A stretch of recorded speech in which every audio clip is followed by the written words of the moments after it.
One would think that Paige is dead since The Undertaker literally sawed her in half, but no worries, she survived that. And even for an animated show, Paige survived getting sawed in half!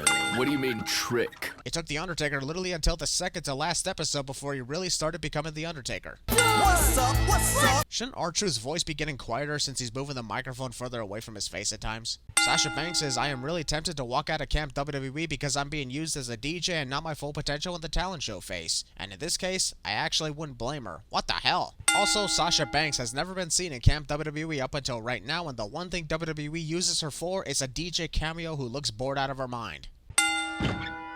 John Cena was completely kissing R-Truth's ass during his performance, yet he also was amongst the campers who ran out of the cabin the moment R-Truth thanked them all. What a dick. This is Vince McMahon. I don't give a shit if I never speak to you again. If this series was just Vince McMahon saying funny lines like this, it would have been renewed for 15 additional seasons, and I would be loving it. Trick Austin into believing Texas has been sold to China. Vince McMahon reading through storyline ideas to sound far more entertaining than what we are watching right now. What a shock.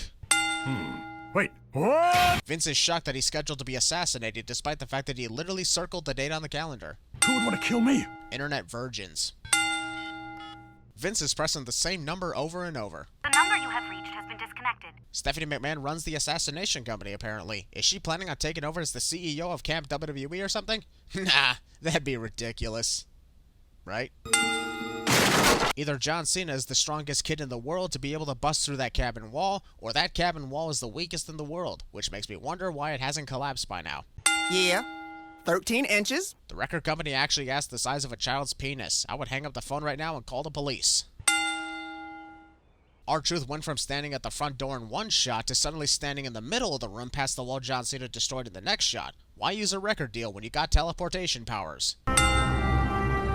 After we've seen Ric Flair on practically every episode, this dramatic entrance was very unnecessary. It'd be cool if this was the first time we see him on the show ever, but not 9 episodes in. Screw you, Camp WWE. Which means that everything that takes place with R-Truth outside of Camp WWE isn't going to be fun because nothing outside of the actual camp has been entertaining so far. You cannot eliminate what you cannot find. Vince McMahon didn't once think to use the Hell in a Cell lockdown procedure in order to keep out the unknown assassin. You know, the thing he did in the very first episode to prevent John Cena from going home. Sucks that he forgot all about that. Is it weird? This very thin branch can hold both of...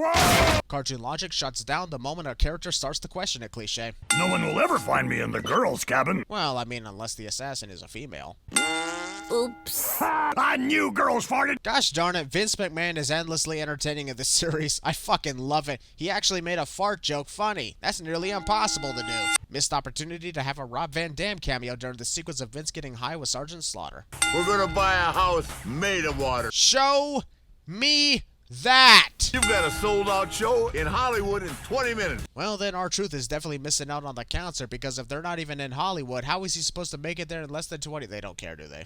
I just want to thank all my fans. You know, I honestly would have removed another 5 sins if everyone in attendance actually left the moment R-Truth accepted the award, even Ric Flair. Most of this show takes place at the camp. R-Truth has fourth wall breaking abilities. Can you be Vince McMahon? Footage of Vince McMahon trying to get Triple H to take over head of creative in WWE made its way into this animated series. Whoa! One girl tried ripping my shirt off. And a dolphin apparently too. What else is up?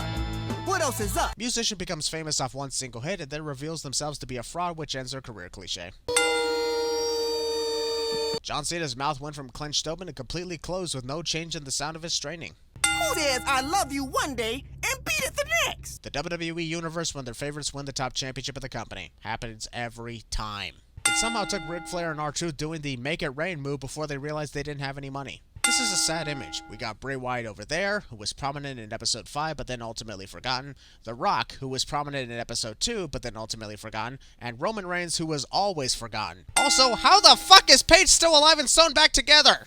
Vince McMahon? Even Steve Austin of all campers wouldn't be able to fall for the obvious Triple H pretending to be Vince McMahon trick, right? And yet he does anyway. Not Vince McMahon turns in the direction of the assassin and somehow doesn't see him.